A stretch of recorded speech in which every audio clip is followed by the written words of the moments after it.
Hello, ladies and gentlemen. Welcome to another edition of our EKN Face2Face here on our Facebook page. Great to have you tuning in with us. Thursday, May the 14th. You can see me looking around my laptop there. I don't have the calendar that David has on his wall. Do you have a grocery list? Please put calendar on the grocery list. I don't want to buy a calendar. Next to beer and beef, you can put calendar if you go in alphabetical order. That's true. All right, I'll think about it. I'll think about getting a calendar. Put it up front here. Listen, I got it right here. Okay. I don't need it. Just a shout out to everybody. See, I got my support carding T-shirt on. David's got his on for sure. Big thank you to everybody who took the time and has thus far bought one of our support carding T-shirts. Again, all the profits heading to everyone, all our EKN partners. We want to thank you so much for it. You're posting them up on social media, which is great as well. Keep doing that. Head to the Styled Aesthetic store or ecardingnews.com/store. You can still buy T-shirts. Again, going to support the industry of carding, which is tremendous. Thank you. We're actually going to gather all the names of people that have already posted their shirts on social media, and of course, tag eCarding News and use the hashtag. We're going to start giving away some prize packages. I'm going to pick one tomorrow, so we'll get started with that, and we'll keep doing that once a week until we kind of get fully back up and rolling here. David, one of the cool things is you've, of course, got our update article that it's on the website. You continue to talk to tracks, series, whatever it may be, filling us in on when they're going racing. There are some people going racing here this weekend. It feels like we're just kind of finally starting to get things rolling again. Again, it's flat. We're flattening the curve. That's really what it is. I know, especially here in Michigan, we're seeing the numbers go down and down and down as well. Yeah. And like I was just telling my wife, I go, things are looking good for July and August. Like we have to think long term in this situation, and it's not immediate. Let's jump back into everything right away. So we're looking good long term. Short term, as you said, some tracks are opening up for racing last weekend, the weekend before that, even more are opening up for this weekend coming up. Weather's starting to get warmer, so now that itch is driving a little bit more for a lot of people to get to the racetrack. Yeah, not me up here. I'm gonna put my skis out again because I had snow. It was snowing outside my house in May. I don't remember ever having snow in May. April, yes, but not May. Yeah, May is iffy, especially here in Michigan, because we don't get that lake effect snow so much anymore in May. April somewhat, maybe a little bit more in April, but raining today, so it's not good golf weather, so we can't do that today, but it is warming up. Tomorrow's going to be in the 70s, so really looking forward to getting the warmer weather. And I do like to hear that from David because he lives in Michigan. I'm in Ontario. So essentially what he gets, I get 2 days later. It kind of works its way across. So I'd like to have some warmer temperatures for the weekend and next week. I was supposed to be at the Indianapolis Motor Speedway last weekend for the IndyCar Grand Prix weekend. It was 27 degrees on race morning on Saturday had we been there. I don't know that the IndyCars would have been able to go out because they have to have a combination of ambient temperature and track temperature that is 100 degrees or more. We wouldn't have been able. They may not have been able to start that race. Why can't we put rain tires on? Snow tires, ice tires. I don't know. It was unbelievable. All right. Well, listen. Great to have everybody tuning in. As you know, we have live comments below here on the Facebook page. As we get rolling, if you have questions for our guests today, feel free to put them on there. They will jump up here, and I'll be able to see them and potentially ask our guests. David Cole over there is kind of hinting at who we have coming up. Got the Rotax racing hat on. David, let's kind of talk a little bit about who we have coming on here. From BRP Rotax, Stephen Chapman is joining us today, and from J3 Competition, the northern half of the U.S. distributor of the Rotax program, Justin Stefani, on with us as well. You've got that Rotax hat. I like that. We're going to talk Rotax Grand Nationals. It's been a number of years since you and I have been heading to a U.S. Rotax GNs. It has been. Look, I've kind of been going over the history of not only the event, but the Rotax Grand Finals as well. Yeah. And really EKN has been part of the Rotax Grand Nationals since the very beginning in 2001. So we got an article I'm working on for next week, an article I'm working on for tomorrow to kind of hit a little bit on that. But we'll get a lot more information from Justin and Steven here in a little bit. Yeah, I bought the site in 2004. So shout out to Glenn Holland, Jeff Franz, and Brian Stiver, the three people that actually started ecardingnews.com. And indeed, they were involved very heavily with the Rotax program from the very get-go. Let's get started. Let's bring in our guests. Let's bring in Stephen and Justin. We'll let David slide off into the back as our producer for the day. Let's start with you, Stephen, from Austria. Thank you so much for joining us. I appreciate it. Oh, thank you for inviting me. It's a pleasure to be here. And Justin, he's in Austria. I'm up here in the cold in Canada, and you're in Arizona. You made the move to Arizona last year. What's the weather like in Arizona, in Scottsdale? Well, it's cooled down this week, so I think we're mid upper 80s. So it's challenging times weather-wise. Yeah. Right? How do you get through the day? Yeah, exactly. Too much vitamin D, right? Is that a problem? It's good to be outside. Listen, that's the one thing. People are staying at home, but get outside. It's good to get outside. I don't care if you're in your backyard. You still want to quarantine. You can still stay at home and get outside. I've been going for walks as well. Same thing. I'm going to give you guys a chance, and I know most people in the sport kind of know who you guys are already, especially if you're in the Rotax community. But I want to give people an opportunity to get to know you guys a little bit more. We'll start, Stephen, with you. What's the origin story? How did you get into the sport? How long you've been with BRP Rotax? Give us a little bio on Stephen Chapman. I basically started racing in 1987. I started racing in schools karting in the UK, and then I moved on through there and carried on as a hobby up until my mid-20s. And then it was about 2008 I moved to Austria, and I started working for a race team based in Salzburg. We focused mainly on developing young drivers and supporting other intrepid dealers around the world. And this was a chassis brand. In 2010, I started my own company where I focused more on developing young drivers and offering some other support programs to manufacturers with the testing and development. 2017, I then started working direct with Rotax. And since then, I've been working with them on a distributor and market development, race support, and also I manage the RMC support team. And I'm in charge of the ECAR programs at the moment also. Wow. Okay. So a lot going on there. And yeah, somebody just came on and said your audio is a bit choppy. I'm not sure what we can do about that. We'll just keep riding it out. Hopefully it'll be all right. Justin, let's talk about your career. I actually threw up a picture, a little throwback on eKarting News about you back in your day, back in the mid 90s, racing with Margay. A shot from Quincy, you and Scotty Evans and Keith Freeber. Let's talk about. Give us your kind of shortened origin story. Sure. So, first memory was at a kart track with my dad when I was probably 5 years old. Right, I started 91 racing. Ended like most people probably around 2000, kind of in that transition, going to college, getting a degree, right? Yep. You don't have the bandwidth to take the sport serious. Fortunate enough to work for a few different kind of kart companies while I was going to college. Got out of college, went into kind of the professional world for a little bit. And then 2004, partnered with Jim and John Giacomelli. At that point, we formed J3 Competition. We first 10 years, we became one of the largest OTK distributors in the world. And then we transitioned in 2014, kind of into our own brand, proprietary Comp Kart.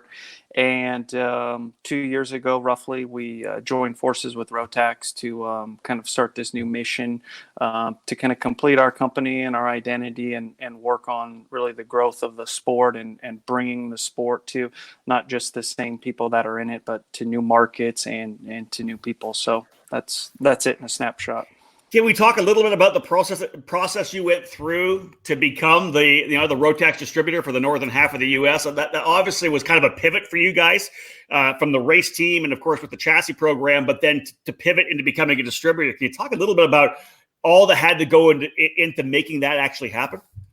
Yeah, I think one of the big links is, Stephen, and that's why it's great he's on the call today.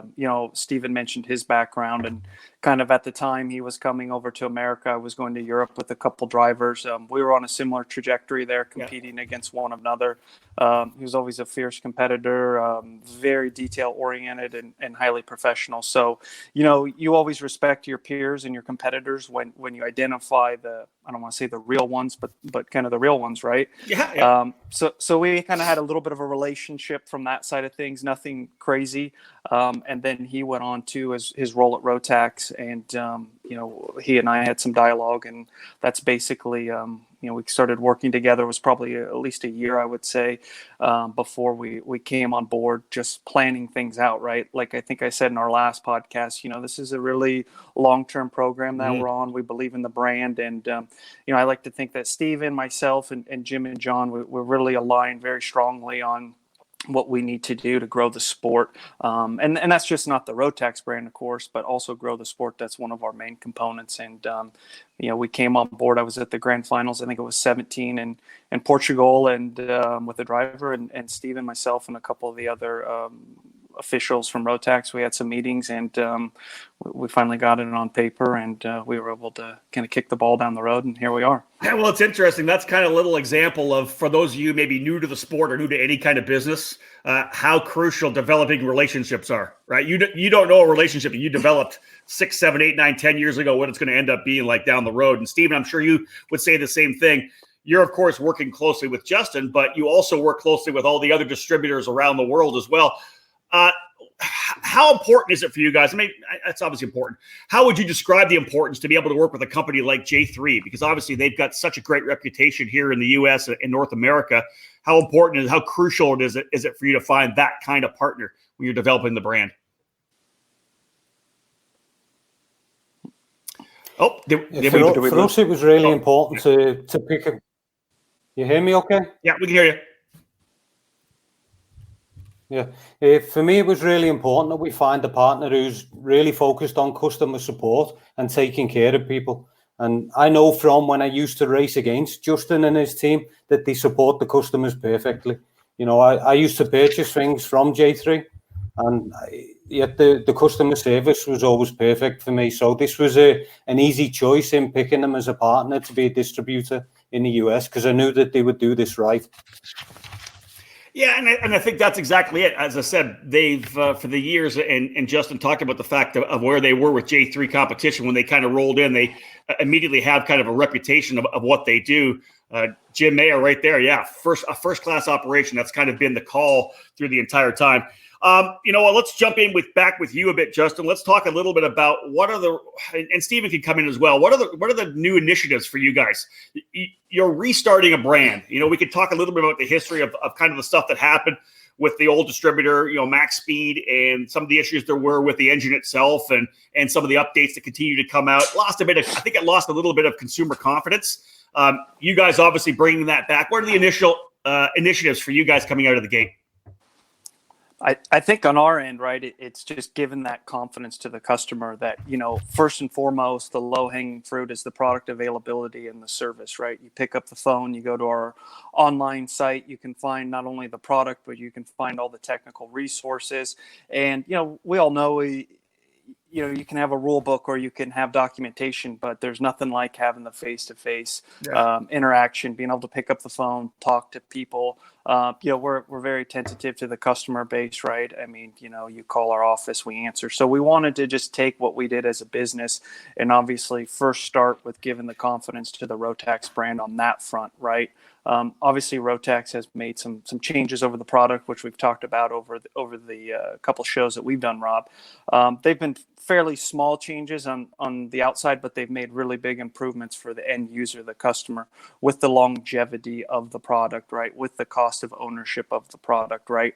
It's a company that's building a racing product with a recreation background, so they've been able to kind of merge those two together, and we have a very powerful, great engine package that you can scale. Basically, you can upgrade your micro package, for instance, right? The only company that does this, the only brand that does it, you buy the same base engine when you're 7 years old. Mm-hmm. You're running that engine, could potentially run it up till you're a master's driver, right? Yeah, so that's true. It's really that package that allows growth in the sport, because when you jump in and you get on the product, you have kind of the strength of the brand, the reliability of the engine, the cost of ownership. We kind of really tick all these boxes.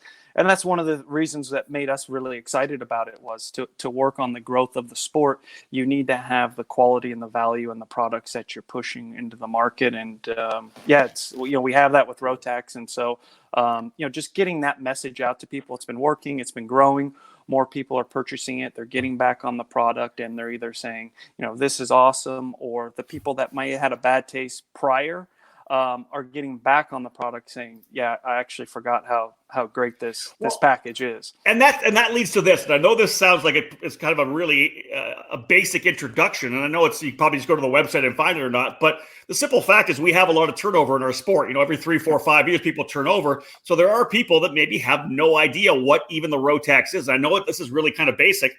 but do you want to just give us a little rundown of the Rotax engine program? Let's talk about the specs of it. Let's talk about what you can do, the different levels. I think that's something that people maybe who are watching this for the first time don't even know about the Rotax program. Yeah. I mean, I'll give the first. Yeah, I mean, I'll give the high level approach and let Steven kind of jump in on the technical side, right? So perfect. It's essentially a base platform, like I said earlier, that you carry from once you get into the sport. Rotax is the one that identified micro, mini, that whole kind of categorizing of ages, right? Yeah. So I think at the end of the day, that's one of the massive, benefits of it. We start with micro. You purchase an upgrade kit for that base to take you to mini. You purchase an upgrade kit to junior and to senior, all while you're still really maintaining the core of the engine platform, right? Which keeps the consistency, the quality, right? Everything from most of all the internals are the same all the way through. So it allows for even the business side, right? If you're a business, you own a track, you own a shop, you're an engine tuner, your stocking units go down. You don't need 4 different SKUs for a Conrod kit and 20 different SKUs for a piston, right? It's making the business model efficient for the businesses within the industry because they're lowering stocking, they're lowering overhead, and that's allowing them to drive more quality to the consumer, less confusion. It's an amazing package, and it takes a brand like BRP Rotax to be able to kind of put this forward. And then on the technical side, I'll let Steven kind of jump in on some of the couple little updates we've had this year. Maybe if you want to talk about the My 20 and the program overall. We pause our face-to-face broadcast for this quick commercial break. Stay tuned for more here on the EKN Radio Network. If the dream is IndyCar, set your target on the Road to Indy presented by Cooper Tires. Our ladder system is designed to take drivers through 3 rungs of competition. The first step is the Cooper Tires USF 2000 Championship, which features a carbon tub Tatus chassis, 180 horsepower, and a paddle-shift sequential gearbox. Boost the USF 2000's output to 280 horsepower for the Indy Pro 2000 program, the second rung on the road to Indy. Add in increased grip and aero downforce, and the Tatus PM8 team becomes an incredible training machine. The final step before IndyCar is the Indy Lights Championship presented by Cooper Tires. The Dallara IL-15 boasts a whopping 450 horsepower. This car itself has helped train a third of the grid expected for the 2020 IndyCar Series. At all 3 levels, you race at premier venues on the same dance card as IndyCar. Showcase your skills under the watchful eyes of IndyCar scouts and owners. Former karters fill the roster of Road to Indy graduates in IndyCar, like Joseph Newgarden, Pato O'Ward, Connor Daly, Zach Veach, Jack Harvey, Felix Rosenquist, Colton Herta, Charlie Kimball, Renus VK, and 2019 Indy Lights champion Oliver Askew. Racing karting graduates like Kyle Kirkwood and Braden Eves are in the middle of their journeys right now as well. Follow in their footsteps. If you want to race IndyCar, there is only one choice: the Road to Indy, presented by Cooper Tires.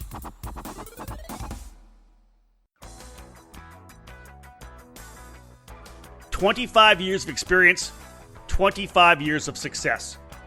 Greg Bell and Leading Edge Motorsports are heading into their 3rd decade in the sport with winning momentum and the best material possible. Last year's monumental victories at the Rock the Rio and SCUSA Super Nationals have proven what the sport has long known. Greg Bell is one of the finest karting tuners, and he and his drivers can get the job done. Looking for a change in equipment? Get on board with Leading Edge Motorsports. Leading Edge is North America's factory team for Formula K and Praga karts, and the new 2020 models are in stock and ready for pickup or shipping to your garage. Do you want to win like Danny Formal did with Leading Edge in Las Vegas? Call Greg Bell today at 209-369-0921 to secure your place on the team. Leading Edge Motorsports will be trackside in 2020 at the Challenge of the Americas, SCUSA Pro Tour and California Pro Kart Challenge, Rock Sonoma, and the KPX Karting Championship in NorCal. From Rock to Miami to Briggs, rely on Greg Bell and Leading Edge Motorsports to give you everything you need to step into the winner's circle. Check out leadingedgemotorsports.com to learn more.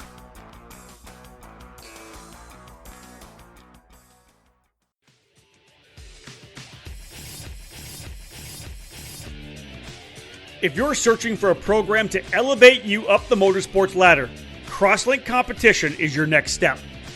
Crosslink Competition provides arrive and drive programs that include driver coaching, data analysis, and engine rental programs for all major events in the 2020 season.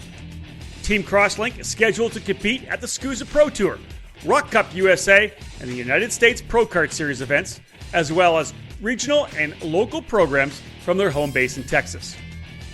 Crosslink Competition is a full retail shop for the Xpree and OTK parts line. Many new and used packages are available right now through their Dallas headquarters. Drivers interested in making the jump from karting to cars, Crosslink provides a streamlined opportunity for you. Team Crosslink Kiwi Motorsports was the 2019 F4 United States Championship title winner, providing the perfect transition within the same operation. Drivers looking to compete with an elite-level karting program or to pick up gently used team equipment are asked to call 214-432-4413. Be sure to follow all the team's social media platforms at Team Crosslink.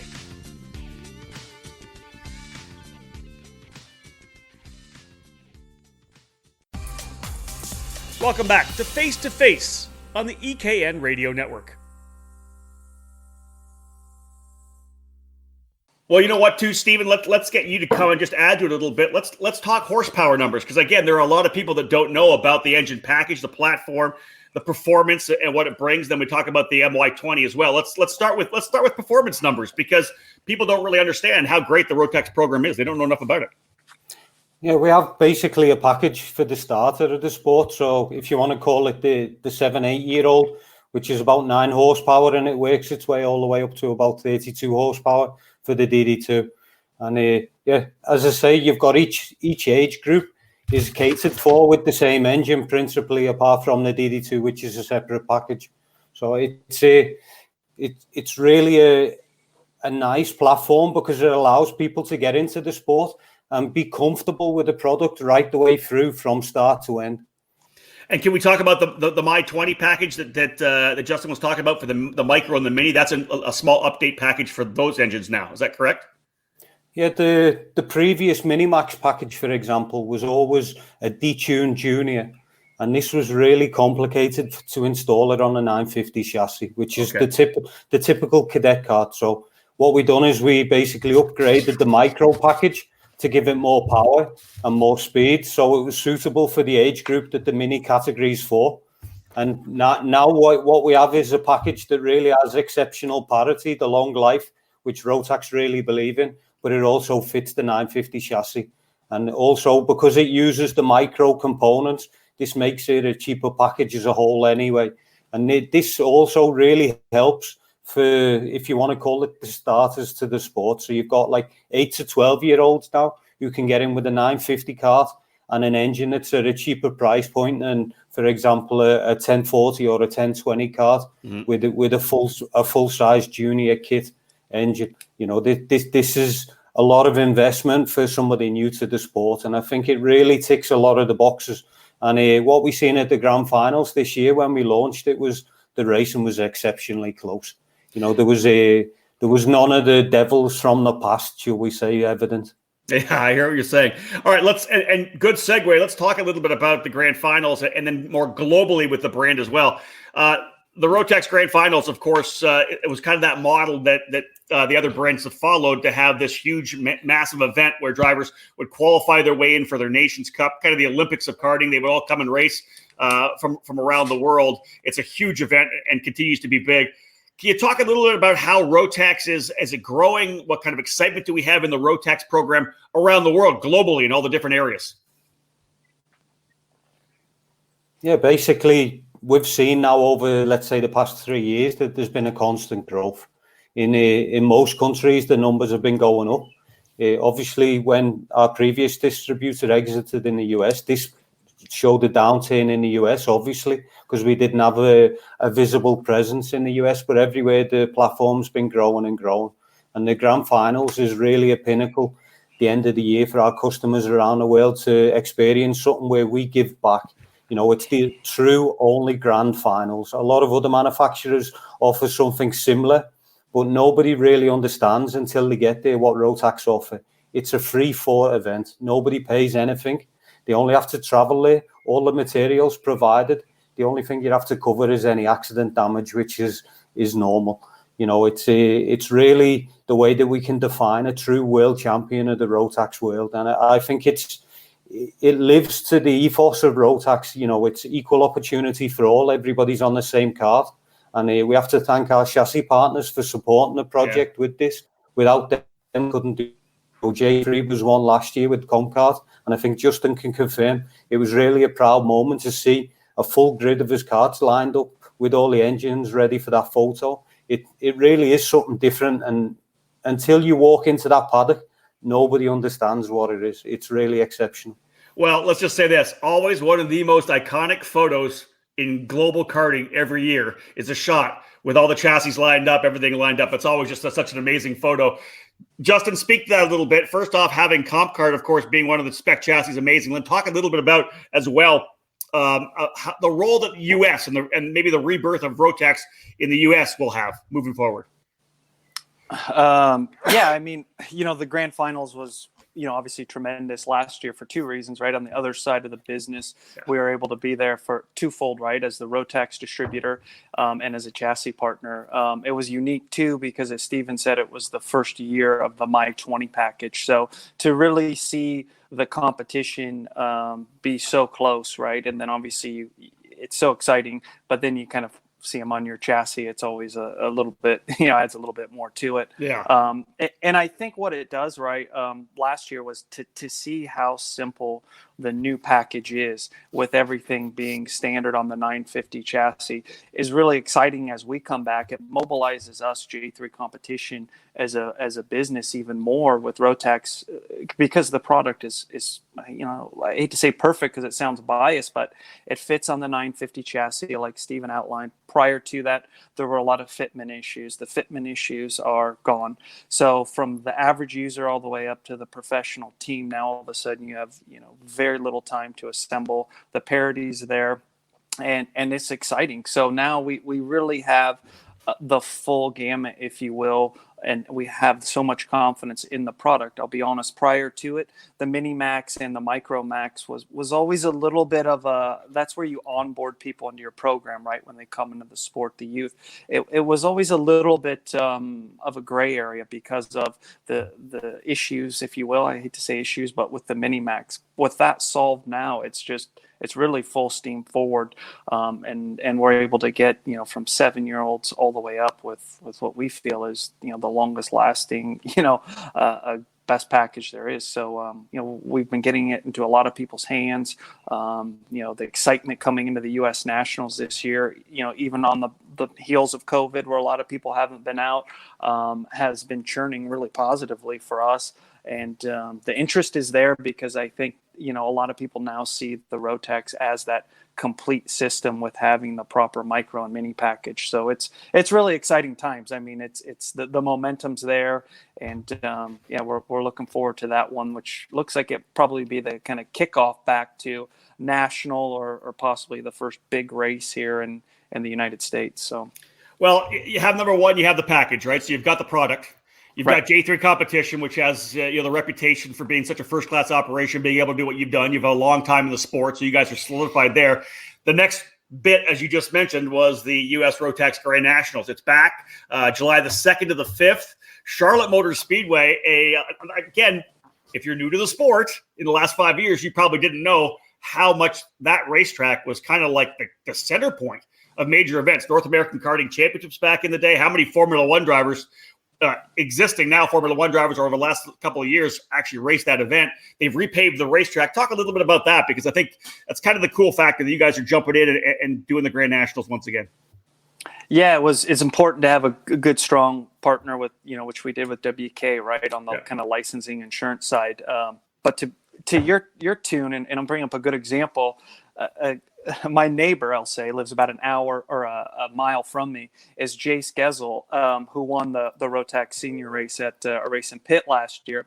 I saw him last week and was explaining the race and brought up Charlotte. And he said, oh, there's a racetrack there? Where? I said, it's in turn 3 and 4. And he was like, oh, is it pretty nice? And I was like, and at that point, just to your deal there, Rob, is like a light bulb goes off. Not everybody knows the history of the track, and that is, it sounds maybe corny, but that is the foundation of where this next level karting in America started. It started in turns 3 and 4 at Charlotte Motor Speedway, with WK hosting the North American Championship. So for us to return to that facility right when it's opening and bring the powerhouse that is Rotax there, we're bringing back the Rotax Grand Nationals.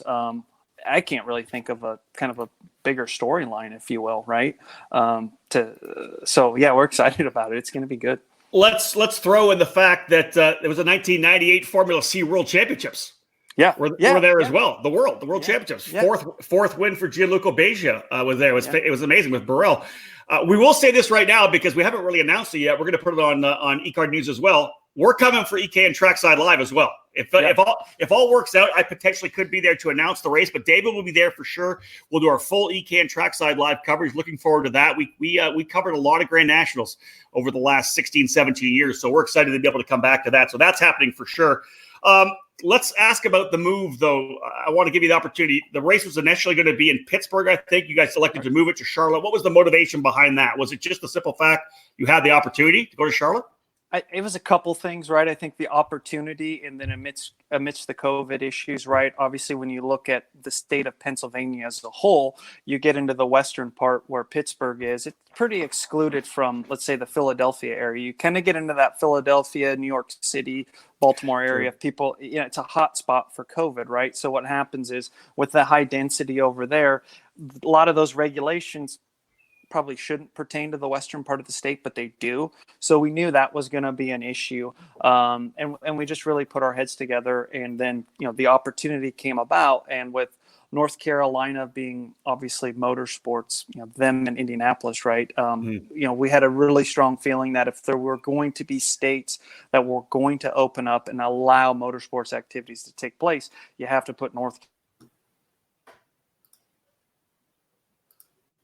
Looks like we just lost Justin briefly. We'll try to get him back. Oh, sorry. Hey, you're good. Oh, you're back. Are we back? Yep, keep going. Okay. So, we kind of try to figure out where are the areas that, if anything, would be favorable for motorsports.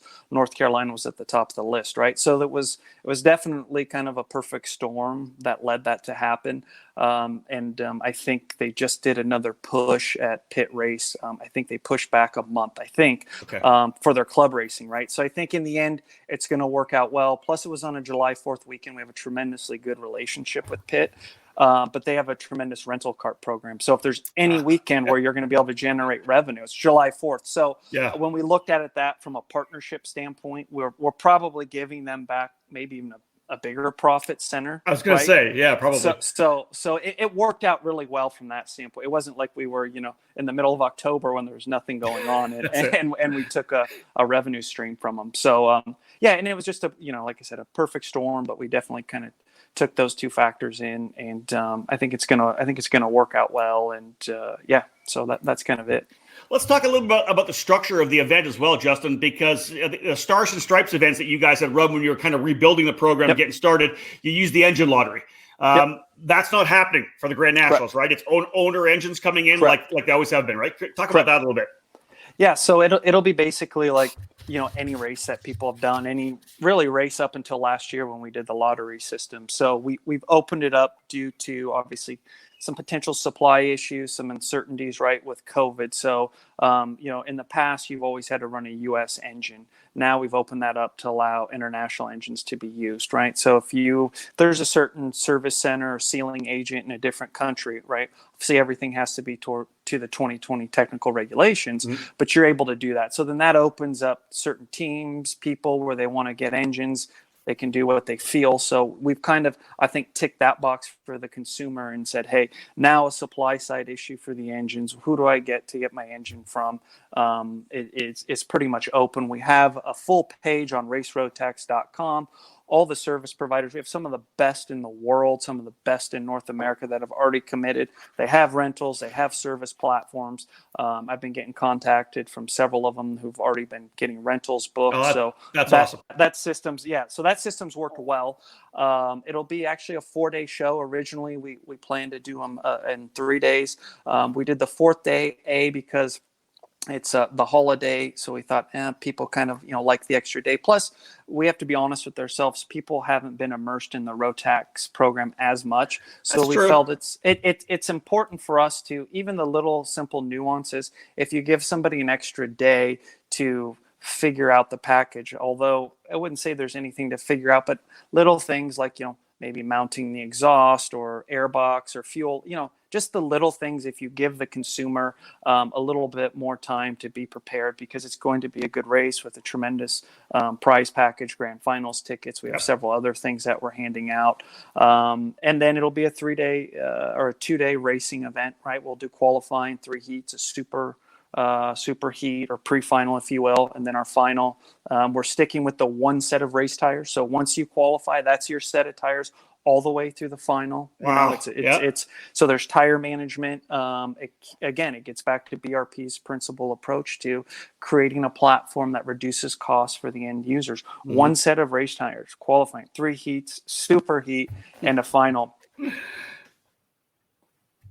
We lost Justin. Bring him back. All right, we just lost him for a second. Some track management or driver management as far as that goes, and there's also going to be a little bit of some tuning possibly with that. But also, we're cutting the cost down for the consumer considerably with 1 set of race tires. Let's talk. Let's talk driver of eligibility. Who's able to come to the event? Is it just the U.S. drivers, or is it open? Lost the audio. You lost the audio? We pause our face-to-face broadcast for this quick commercial break. Stay tuned for more here on the EKN Radio Network. At Solo Kart USA, designing and manufacturing the most driver-friendly karts has been our goal from the very beginning. Design, build, test, and then race over and over and over until it's perfect. The result is a kart that gives you complete confidence, knowing that the equipment can get the job done and you can focus on what separates every field in karting: driver talent. How do you know how to tune your team's chassis if you're not driving it yourself? At Solo Kart USA, we drive our own karts and we race regularly. Solo Kart is our program and we race what we sell. Every lap we turn at tracks all over the country provides information and feedback that we use in further developing our chassis. After 4 years of dedicated testing and competition, our Solo Kart USA program is exactly where we want it. It's ready for you. Louis Westover put our Solo Kart SK2 on the X30 Senior Podium at the opening round of the SuperKarts USA Winter Series in January, topping 50 other drivers. And our own Adam Pettit followed suit with a second-place finish in X30 Master. Check out www.solokartusa.com to learn more and break away from the pack.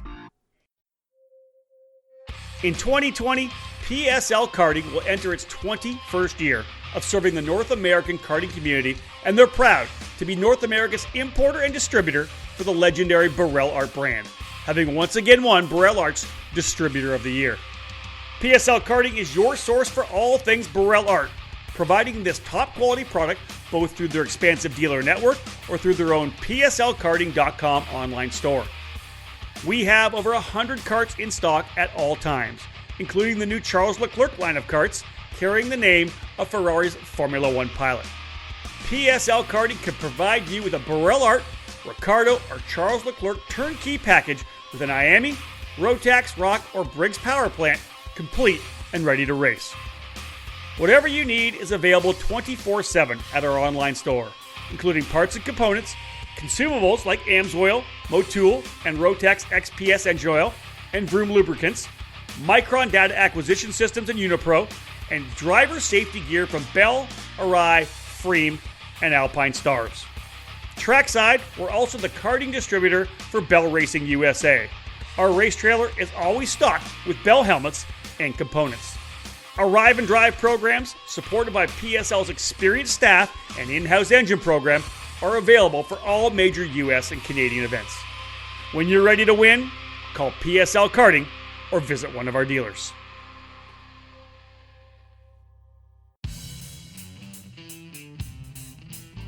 Acceleration Kart Racing is your first and only stop on the internet for karts, parts, and safety gear to get you on the track. ShopAKRA.com offers a great selection of karting equipment on a user-friendly website. Acceleration Kart Racing has aligned itself with many of the top manufacturers and distributors in the sport to ensure that all the latest equipment is available to you, the consumer. With customer support available 6 days a week, you can be confident about getting the right parts at the right price.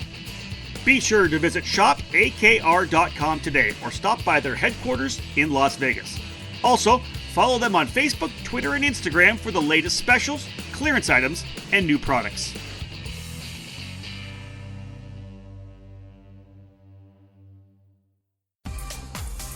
Welcome back to Face2Face on the EKN Radio Network. Now David will pull him off. Steven, let's come and talk to you a little bit, because we'll come back and talk as David kind of troubleshoots with Justin.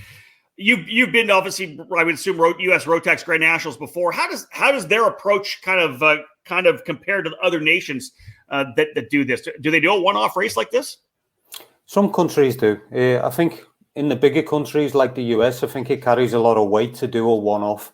I think when you start to do a long traveling championship, especially in a country the size of the United States, I think it gets really expensive for people.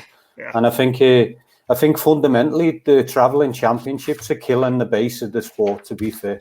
I think we need to get more back to the regional things and supporting the clubs more so these can regrow, because otherwise we're going to have no tracks left.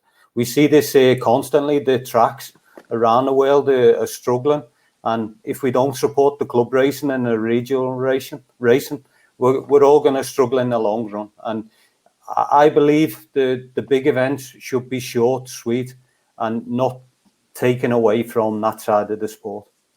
I agree with you. I think it was interesting when Rotax first came in. That was kind of the focus here in the U.S. for Rotax, was we're going to have all these regional championships, the RMC events, the regional challenges all over, and then that would get drivers to come then up to the Grand Nationals. That one big race that people didn't have to travel and spend all the money to travel. And I think that might have been a little bit of some of the issues that happened with Rotax in the last number of years. They kind of started focusing on that national level stuff, the big racing, as opposed to the club level stuff. So that's hopefully going to move forward.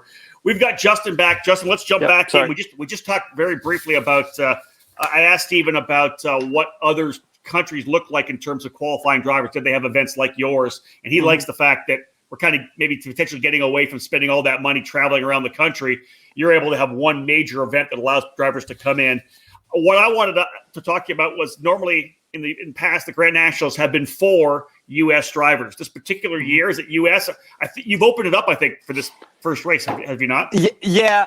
So originally when we kind of were planning everything out last September, the move was to be for U.S. drivers only, right? And I think we're just kind of in this little bit of a unique vacuum of nobody's been racing, right? So ultimately, we've kind of moved away from this year from making it only U.S. drivers to kind of obviously in each category where say there's 2 tickets available, one ticket is reserved for U.S., the other one is open.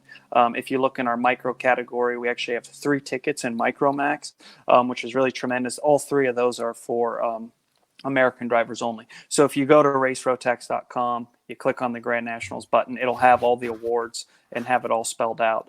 But the main reason was just to get participation, right? We're getting a lot of interest in people that want to get back on the Rotax platform. They want to race. I don't know how much international competition we have, but I think, one thing that we see in America is a lot of our friends from north of the border are always coming down to participate in our races, right? And I think as much as we're 2 countries on the motorsports side, it's kind of been a little bit of more of a blurred line, right? Where you always see the Canadian teams come down. I know we've always kind of gone up to the Ontario region in the past. So it made sense for that standpoint, right? To try to stimulate the entire continent to put a race on where everybody can participate, race. The businesses can have activities to run their business as well. So that was the main decision, right, to open that up this year. And again, that would essentially be for the second ticket in categories that have more than one ticket. One thing we didn't ask about, and I wanted to touch base on, you mentioned very briefly about the fact that you guys work with WK in terms of insurance. How closely will you be working with Kevin Williams and the WKA team when you're down at this event at Charlotte? Well, it's going to be pretty close, right? I mean, we'll have our own staff, right? But part of it is to not be pushing and pulling against the other industry members, right? Where we can find some good strategic alliances, and when everybody has the overall vision to kind of grow the sport, it makes sense. So Kevin in particular actually is going to be a pretty instrumental part in our event. He's going to have some roles that we're just working on right there. So he's going to be kind of working hand in hand with us on that. And if people that know Kevin know how much of a detail-oriented and professional guy he is. I go all the way back to the Stars of Karting, right? He was the race director and the head of there, and always from that day forward, again, another relationship that I didn't always necessarily see eye to eye with Kevin. But you recognize somebody's professionalism, and you recognize what somebody brings to the table. So you have to have respect for that. So we're happy to have Kevin, who's going to be strategically involved with us. And then we'll bring in a lot of our other tremendous staff. Mike Edwards will be the head of tech. We're going to be bringing in another great name to help him with tech. We'll have Tim Hannon there. Everybody knows Tim on the race steward side. Mm-hmm. So we'll be fully staffed up with all the correct people. And it'll be a well-run professional event. Excited about it and excited to have that link with WKA. Let's do a quick little shout out here, because Sean Bailiff from Trinity Karting Group just posted Team TKG will be running a few karts at the Rotax Grand Nationals. There you go. There we go. And if anybody knows Sean and their program, it's probably one of the nicest, tidiest, most professional, very very detail oriented guy Sean is, and their program's always top flight. So we're gonna have tremendous amount of people there. The racing's gonna be great. It's over the 4th of July. I think, like I said, it's gonna be kind of the first return. You're at Charlotte, if you want to rent a garage, the garages are rented. That's right, we're gonna have some fun activities. There's a lot of races, as we all know, to talk on the sport holistically, if you will, between Charlotte and Newcastle, right? Over that kind of, let's call it 45 days, right? Agreed. Yeah. So it's logistically easy for teams to attend the races. We have worked with WKA, who's worked with some of the other people who will be put on races there. People can park their trailers, their trucks at no cost there. So we've really put together a nice platform to get everybody racing in the same geographical region, so we can kind of return back to getting our industry going, really. That's it. Now, we do have some questions that we'll bring in here at the end of the show, because right now, we've talked about the Grand Nationals. It, of course, leads into a bunch of drivers qualifying to go to the Rotax Grand Finals. Stephen, let's come to you really briefly. November 4th to the 7th, rather, to the 14th, Bahrain this year for the Grand Nationals. Can you talk about that? That'll be an interesting trip for sure. Yeah, this is a difficult one to talk about at the moment. The grand finals is always going ahead. We're obviously watching the travel situation and everything for people around the world, and if we need to, we will make adjustments to suit. This is something I think needs to be made clear. There's not an official yet, but we're really excited to host the grand finals this year. We're really excited to go to Bahrain. But we will assess the travel situation for everybody. And if there's problems, we'll find solutions. This is something that the people need to understand. When they win the ticket, that there will be the big race for them. So, But there is an opportunity, depending on what happens, it could go to a potentially different venue. Is that kind of the key? If there was restrictions around travel to Bahrain, we always have a plan B. Let me just say that. Okay. And we're always working on, let's call it a second option in case there's travel restrictions, especially to a location outside of, let's call it, our normal borders where we can ship and transport material to. So there's always a plan B. I have to be honest, there's nothing fixed in stone on plan B, let's say that at this moment. Okay. But I want people to understand that Rotax is always trying to take care that we can host the grand finals regardless of the situation with the COVID. So. Well, I assume that there's a lot of work being done there to have, like, say, plan B, plan C, plan D, whatever it may be. when will we find out what the chassis suppliers are going to be for 2020? The chassis suppliers are already fixed. Okay, what are they? I'm not allowed to say that at this moment. All right. Okay. All right. So when do we find out? Yeah, our marketing team works on all this, and they'll tell you when you need to know. All right, we're on a need-to-know basis. All right, I wouldn't say that. It's just I'll get shot if I tell you before they tell anybody else. Well, we always like to get a scoop here and there, but I understand. That's fine. Justin, let's come to you. We talked about it a little bit at the start, but now that we're talking about grand finals, I want to get like the true emotional answer. What was it like to see, for you and Jim and John, to see all those comp carts out there? I have to think that would be just an unbelievable experience to see that happen. Yeah, I mean, it really was. I think John showed up a little bit late, and I don't think he was actually, unfortunately, there for the actual photo, if I remember right, of the chassis, which kind of stinks for him. But obviously, they were more at the event, immersed in the comp cart side, where I was when I wasn't sick, unfortunately, that week, managing Team USA. But it's definitely a pride thing. I think you brought up last time we spoke about, we never really have time to kind of enjoy some of the successes that you have because of the competition in this industry and in this world. I think that was one of them where, the three of us very rarely are in the same place, which is one of our strengths because we're able to kind of spread out. So we were able to be all three of us there. So it was a proud moment. I think, we really enjoyed that time.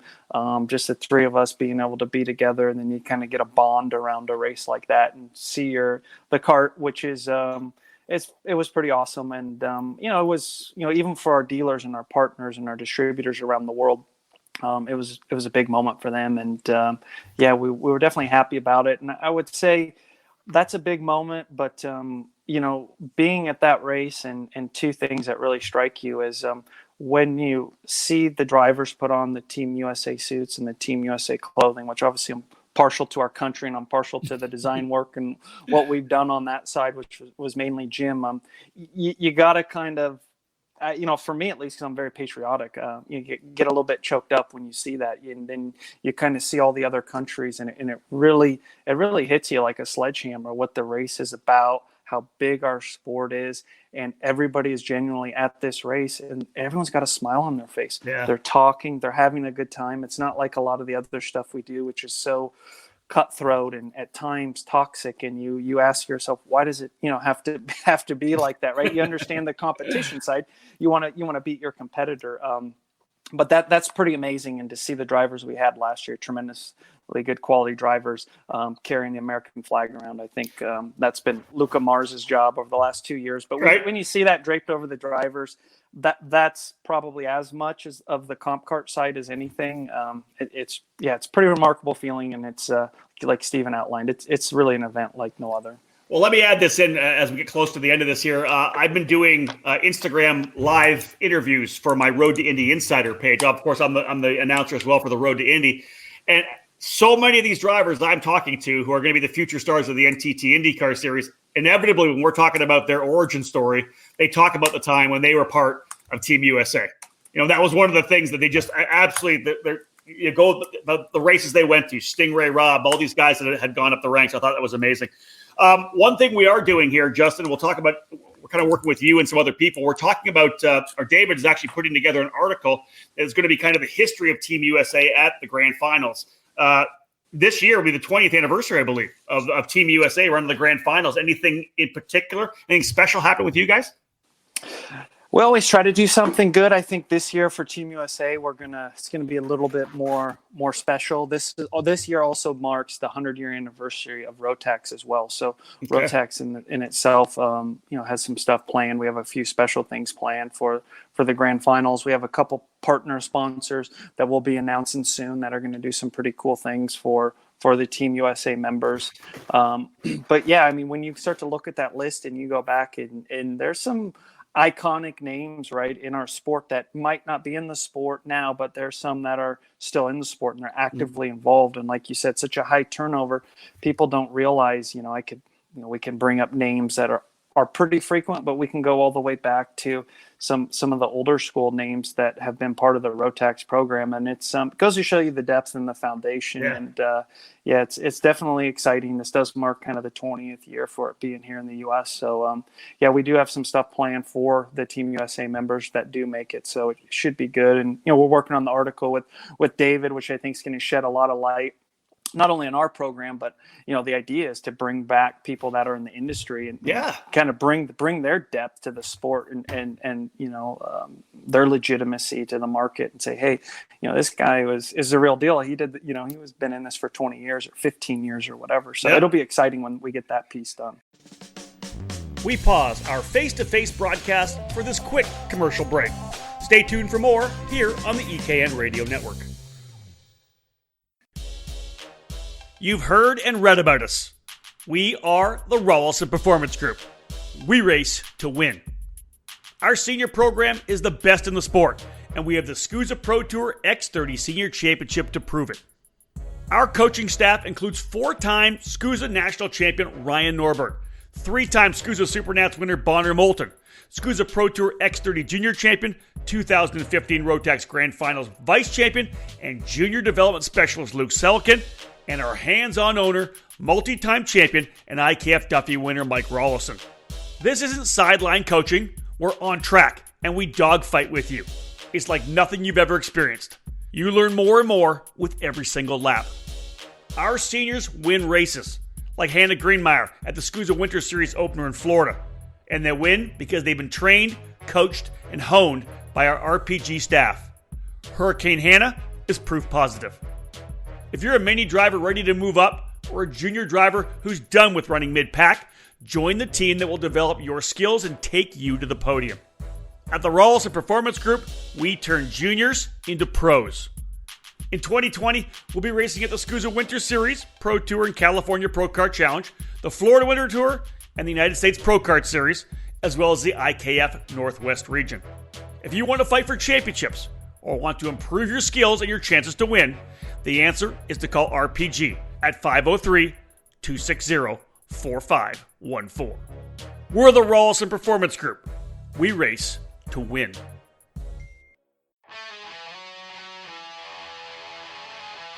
Wins in the sport's biggest races and championships in national and regional series all over the country, they're all on Nitro Kart's resume. The Nitro Kart has made its statement as the best, fastest, and winningest cadet chassis on the American market. The 2020 Nitro Cadet is even better. The kart features magnesium front and rear hubs, a floating sprocket hub, and a roller bearing steering column support with toe lock. The Nitro Kart Cadet is completed with Mini Dynamica bodywork and Max Pappas's MPI steering wheel. If you want to win in Cadet, get a Nitro Kart and join our team. I am Nitro Kart Mini Driver and National Champion Spencer Conrad. We just got our 2020 Cadet chassis just before Daytona this year, and I really like it a lot. I got my first victory with it in just the second time on track. I really like the MPI wheel and the new brake system. Plus, the bodywork is really cool. Come join the winningest cadet team on the market. Team Nitro. Race one or chase one. Nitro Kart! Race one or chase one!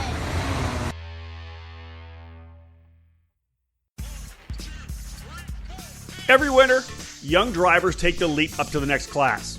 Whether it's micro to mini, mini to junior, or the big jump from junior into the senior ranks, it's tougher competition.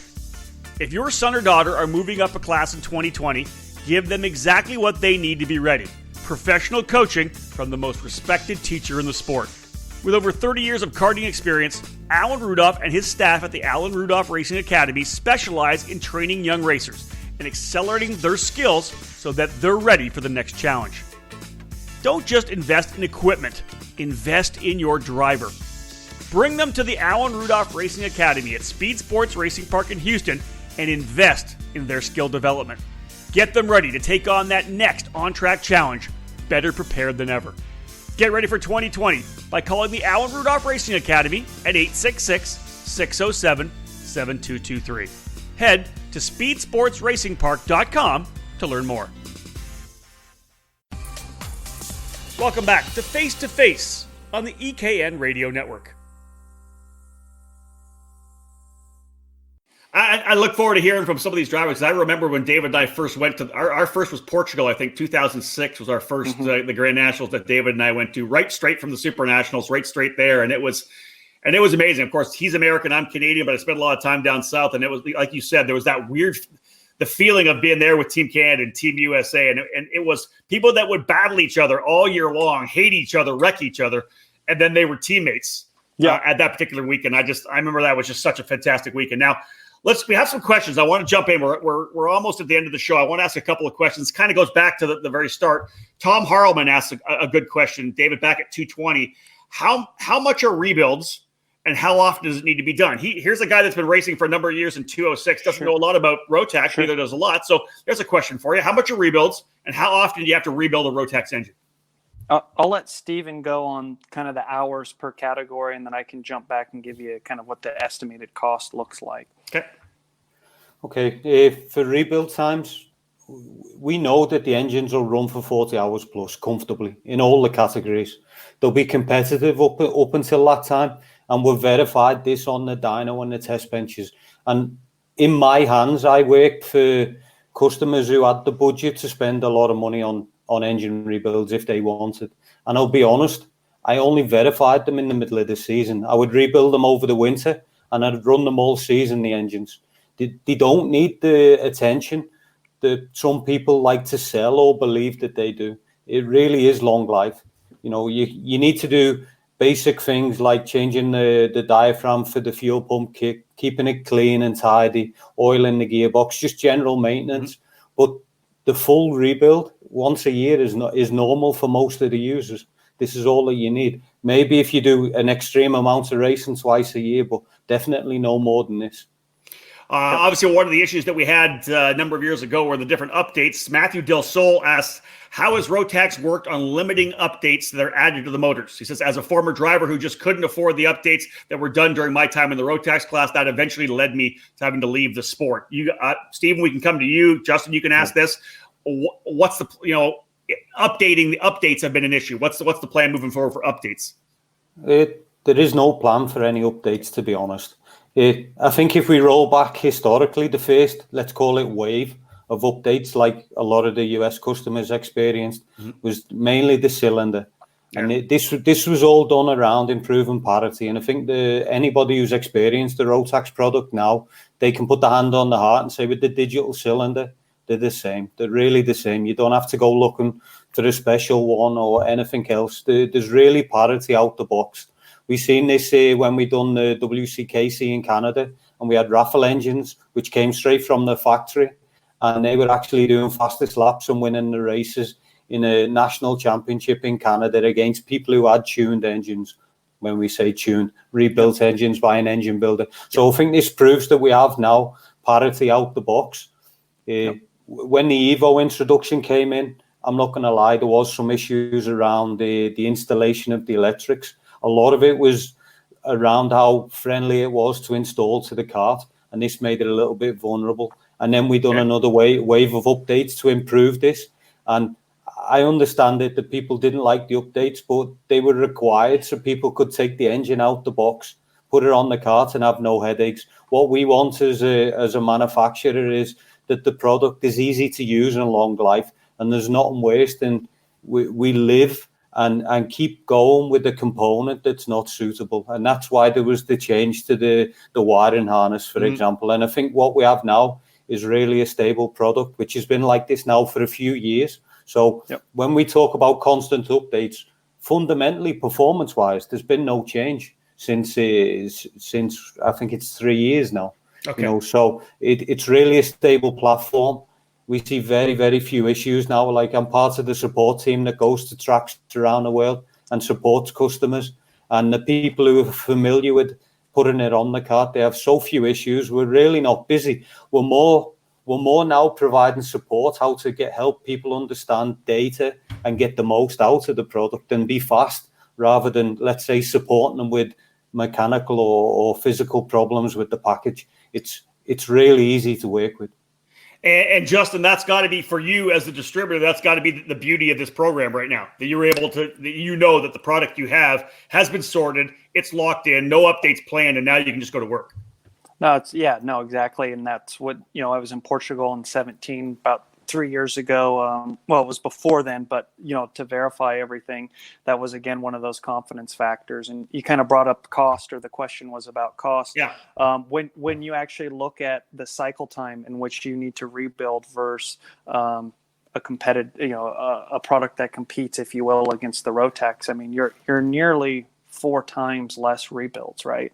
And when you go through our parts catalogs, a majority of all of our parts are significantly less retail price than some of the other options that are out there. So when you look at it as a whole, not only do you look at the upfront costs being less, but then when you look at the life of owning that product, right? Like you would anything, your car, right? If you go buy a car and you don't need to change the oil for 10,000 miles versus 3,000, right? You need to take that same sort of different, the way you as a consumer buy any product that you buy, when you apply that same principle to the Rotax product, it's, from a cost standpoint, I don't want to say it's nothing, because there are real costs if you need to maintain it, but they're just mere fractional costs of ownership. And again, that gets back to the excitement behind the product, because now with the product that ticks all these boxes, you have something that is attractive to the masses, right?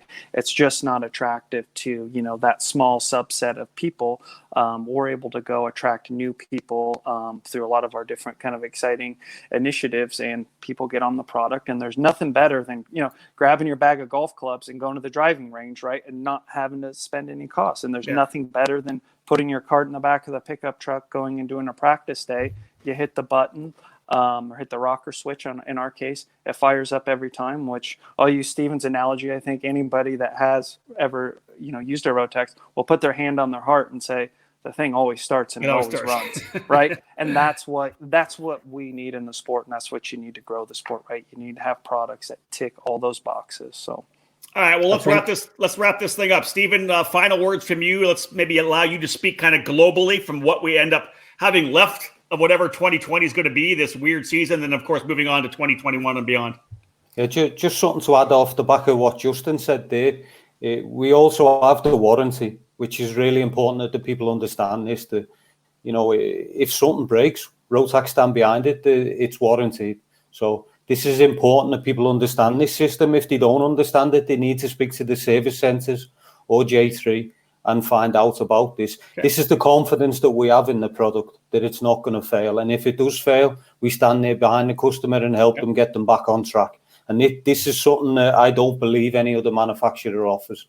I think also moving forward for the rest of the year, hopefully all this virus situation settles down. And I really hope it settles down quicker than what looks like, because I want to come there to the Charlotte racetrack and watch this Grand Nationals.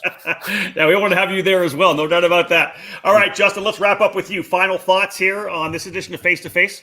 Yeah, I mean, listen, if anybody has questions, you can call our office. You can view both of our websites, J3 Competition or racerotax.com, which is that site's dedicated to only Rotax information, Grand Nationals. Yeah. You'll find everything you need. But if there's a question, or if you're hearing somebody say something or you're not certain, you can ping us on any of our social media channels, right? Email us, call us. Most likely with our company, the great thing is you're either going to get myself, Jim, or John Giacomelli on the phone. So you're going to be talking to one of the owners. You're going to get the facts. You won't get a runaround. And we're excited to again, keep underscoring the fact of keep growing the sport, providing these platforms for all the racers, and get ready for the U.S. Nationals, get your entry in, and let's go ticket racing. That's it. Stephen, thank you so much for joining me. I appreciate it. Thank you, Rob. Look forward to see you soon. Looking forward to it. Thanks, Justin, Rob. Take care. Thank you so much, guys. Take care. Thank you so Bye-bye. much. We appreciate you being here with us. Again, a great opportunity to talk to Stephen Chapman from Rotax BRP, and from J3 Competition, Justin Stefani. David Cole rocking the Rotax racing hat. Hey, U.S. Rotax Grand Nationals are back. Always a fantastic event. I used to love going to it, David, every year. Right around 200 drivers every year. The fight for the tickets, just trying to get that ticket to be part of Team USA. Back at it, and back to Charlotte. Like, it's I feel like I'm 5, 6, 7 years ago. This is awesome, right? There's a lot of nostalgia going into this event. One, because it signifies our return back to the Rotax Grand Nationals. It's been a few years since we've been on site. Do you remember the first year we went?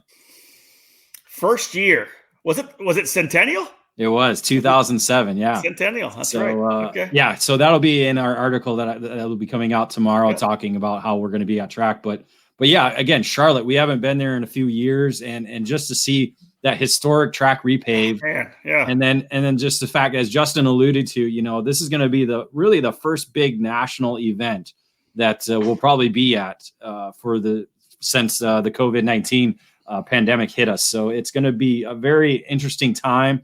And again, just a lot of nostalgia because as you said, it's the Rotax Grand Nationals is that path to the Rotax Grand Finals, and just that transition from everybody out for each other, and then, as you said, right? that team unity, with whether it's Team USA or Team Canada, because we've been intertwined with both teams every time we've gone to the Rotax Grand Finals, and it's fun to watch that transition, of going from this race to this race to the karting Olympics. Yeah. And just, it's amazing. It's fun.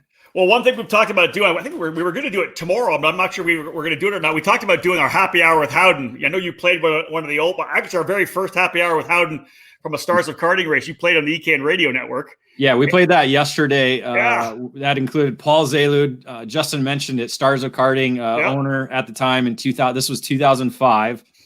We had Rodney Berryhill from Oklahoma Motorsports Complex there in Norman, Oklahoma, who was the big intrepid distributor and importer for the brand. And then we had Ron White, who was one of the top ICC drivers at the time, and has still not made the move to Masters because he's still racing against all the 15 years later. Still racing against all these senior drivers, probably some who might not even have been born at that time. So we've been doing this a while. That's the thing to say that. So that wasn't live back in the day. We would record it and then we would upload it to the site so people were able to listen to it to the first ever podcast. We called it Happy Hour. We did it at the track. Sometimes we did it in the hotel lobby. It was a lot of fun. That was 15 years ago. The reason why I bring this up, we're talking about the article that you're writing about the history of Rotax.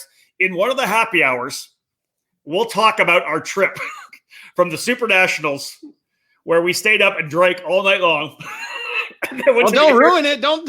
Okay. Then went to the airport and went to the Grand Nationals because the World Finals, the Grand Finals. Grand Finals, yeah. We'll talk about that because there's a lot of stuff that happened in that particular trip. Because we went straight from there to the Formula BMW World Final at Barcelona. Yeah, I was going to say in Valencia. To be honest, it was essentially a month-long trip that we entailed. And it was only 3 weeks, but it felt like a month and a half because it was just so long. And there's so many different stories. Like, we have stories from Vegas, we have stories to Portugal, we have stories in Portugal, lots of different stories in Portugal to Spain, and then stories from Spain and in coming home, and it's just unreal. Let me tell you this right now. David and I didn't physically talk to each other, vocally talk to each other, for a month after that. Oh, maybe a month and a half. I don't think until the next year. Till 2007. I didn't want to even hear your voice. I didn't want to see your face. and now I don't want to see your bald head. But I love it. All right, ladies and gentlemen, we're wrapping things up here. Thank you so much for joining us on this edition of Face to Face. We have a happy hour with Howden coming. We talked about doing it tomorrow night. We'll figure it out. We'll figure something out. It all comes from the USAC guys. We did our face-to-face, and they were drinking beer during it. So we think I'm busy with working, so you're gonna have to figure this out. We'll figure this out now. We got actually next week a couple of different guys lining up for next week. We're trying to get Tom Kutcher from Superkarts US lined up to talk about their Festival of Speed. I think or summer is it the Summer Fest of Speed? Oh, I didn't even know there was a name. Nah, it was in his letter that he wrote to everybody. There was something about that in August, or what they're doing with August. So we'll talk more about that as well. And next week, I think we're going to hook up with the guys from Bermuda Karting. We've got David Barbosa and Scott Barnes are going to talk about Bermuda Karting, the CRG program over there. They have a CRG rental kart program. A lot of good stuff. So we got more coming here on Face2Face again Thursday, May the 14th. Thanks for joining us. Big thank you to Steve Chapman and Justin Stefani for joining us on the broadcast here today, the show. And we appreciate all you that have tuned in, gave us some comments. Thank you so much, folks. Take care of yourselves. Stay home. Stay safe. Book it.